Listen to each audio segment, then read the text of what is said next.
We provide you the platform to turn your dreams into reality. Give wings to your aspirations with KR Mangalam University. Maharashtra में कांग्रेस को लग रहा है कि गठबंधन में रहकर उसे ज्यादा फायदा नहीं हो रहा है। इसलिए पार्टी ने फैसला किया है कि मुंबई नगर निगम यानी कि बीएमसी का चुनाव वह अकेले लड़ेगी, बिना किसी साथी पार्टी के।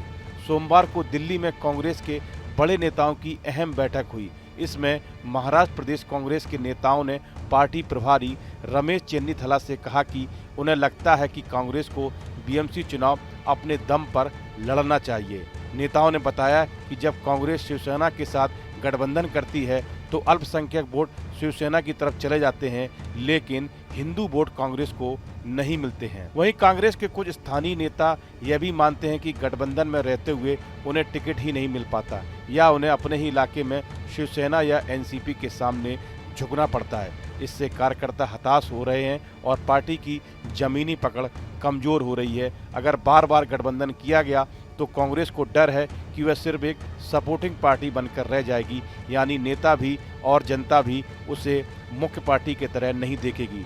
इसलिए अब वह फिर से खुद को मजबूत करने की सोच रही है। ऐसे में कांग्रेस को अपना जनाधार बचाने के लिए खुद से चुनाव लड़ना चाहिए। बैठक में यह भी कहा गया कि अगर कांग्रेस लोकल चुनाव में नहीं लड़ेगी तो वह नीचे के स्तर यानी बूथ और वार्ड स्तर पर कमजोर होती चली जाएगी। इससे संगठन भी धीरे धीरे कमजोर हो जाएगा। बैठक में महाराष्ट्र कांग्रेस के वरिष्ठ नेताओं ने प्रभारी रमेश चेन्नीथला को सुझाव दिया कि आगामी बीएमसी चुनाव में कांग्रेस को अकेले ही मैदान में उतरना चाहिए। हालांकि अंतिम फैसला हाईकमान द्वारा लिया जाएगा। कांग्रेस के कई नेता मानते हैं कि पार्टी को अब अपनी पहचान बनानी होगी। लंबे समय से वह गठबंधन की राजनीति कर रही है, जिससे लोग कांग्रेस को अकेले पहचान ही नहीं पा रहे। बीएमसी चुनाव में अकेले उतरकर पार्टी दिखाना चाहती है कि वह अभी भी मैदान में मजबूत खिलाड़ी है। वहीं सूत्रों ने यह भी कहा कि कांग्रेस आगामी 7 अप्रैल को इस बारे में फैसला करेगी कि बीएमसी के चुनाव महाविकास अघाड़ी के सहयोगी दलों के साथ मिलकर लड़ना है या फिर कोई दूसरी राह अपनानी है। महाराष्ट्र प्रदेश कांग्रेस कमेटी के वरिष्ठ नेताओं की यहां हुई बैठक में बीएमसी और दूसरे राज्यों के निकाय चुनाव में पार्टी की रणनीति को लेकर चर्चा की गई।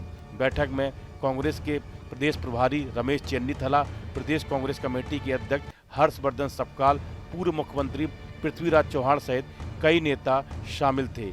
इस बैठक में कांग्रेस के संगठन को मजबूत बनाने तथा अगले 3 महीने के कार्यक्रम पर बातचीत हुई। बैठक के बाद चेन्नीथला ने कहा कि आने वाले दिनों में होने वाले स्थानीय निकाय चुनाव को लेकर चर्चा की गई।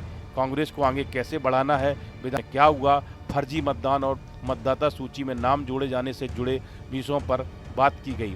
कुछ कार्यक्रम तैयार किए गए हैं। महाराष्ट्र में कांग्रेस को शक्तिशाली बनाने की रणनीति तय की गई है।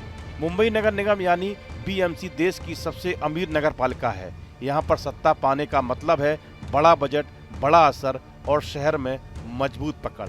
इसलिए कांग्रेस इस चुनाव को गंवाना नहीं चाहती और सोच रही है कि अकेले उतरकर पूरी ताकत से लड़ा जाए। यहाँ लंबे समय तक उद्धव गुट की शिवसेना का कब्जा रहा है। 1996 में बीएमसी के चुनाव में शिवसेना को जबरदस्त सफलता मिली। इसके बाद 2022 तक मुंबई के 12 मेयर शिवसेना से ही चुने गए।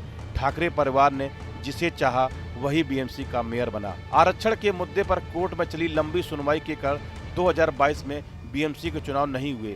इसी बीच महाराष्ट्र की राजनीति में बड़ा मोड़ आया।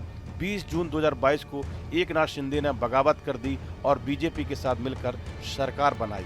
शिवसेना तो हिस्सों में बट गई। एक गुट का नेतृत्व एकनाथ शिंदे के पास है और दूसरे गुट के नेता उद्धव ठाकरे हैं। अब ऐसा कहा जा रहा है कि उद्धव गुट भी बीएमसी चुनाव में अकेले उतरने के मूड में है। पिछले दिनों उद्धव ठाकरे के निवास पर एक अहम बैठक हुई, जिसमें उन्होंने अपने नेताओं को सभी सीटों पर तैयारी करने का निर्देश दिया है। मुंबई महानगर पालिका में कुल 227 वार्ड हैं। साल 2017 के चुनाव में बीजेपी ने 84 और बीजेपी ने 82 सीटें जीती थी। उस वक्त दोनों दल अलग अलग चुनाव लड़े थे। बाद में 4 निर्दलीय और मनसे के 6 नगर सेवक भी शिवसेना में आ गए। फिर शिवसेना ने 2022 में हुए उपचुनाव में 5 सीटें और जीती, जिससे पार्षदों की संख्या बढ़कर 99 हो गई। हालांकि बाद में शिवसेना के 2 टुकड़े होने के बाद 44 नगर सेवक शिंदे खेमे में शामिल हो गए, जबकि 55 उद्धव ठाकरे गुट के साथ बने रहे। महाराष्ट्र में इस साल की आखिर तक स्थानीय निकाय चुनाव होने की संभावना है। राज्य में ओबीसी आरक्षण मुद्दे के कारण निकाय चुनाव पिछले 5 साल से अधिक समय से रुके हुए थे। स्थानीय निकाय में 29 नगर निगम, 248 नगर परिषद, 42 नगर पंचायत और 32 जिला परिषद और 336 पंचायत समितियां शामिल हैं। बीएमसी चुनाव इतने व्यापक होने के कारण इसे महाराष्ट्र का मिनी विधानसभा चुनाव भी कहा जाता है। इस वीडियो में फिलहाल इतना ही। आप बने रहिए न्यूज नेशन के डिजिटल प्लेटफॉर्म के साथ, जहां भक्ति है हर शब्द में, कथाओं में छुपे हैं दिव्य रहस्य और ज्योतिष देता है जीवन को दिशा। धर्म से जुड़ी हर बातों को जानने के लिए हमारे चैनल स्तुति को सब्सक्राइब करें। चैनल पर जाने के लिए इस लिंक पर क्लिक करें।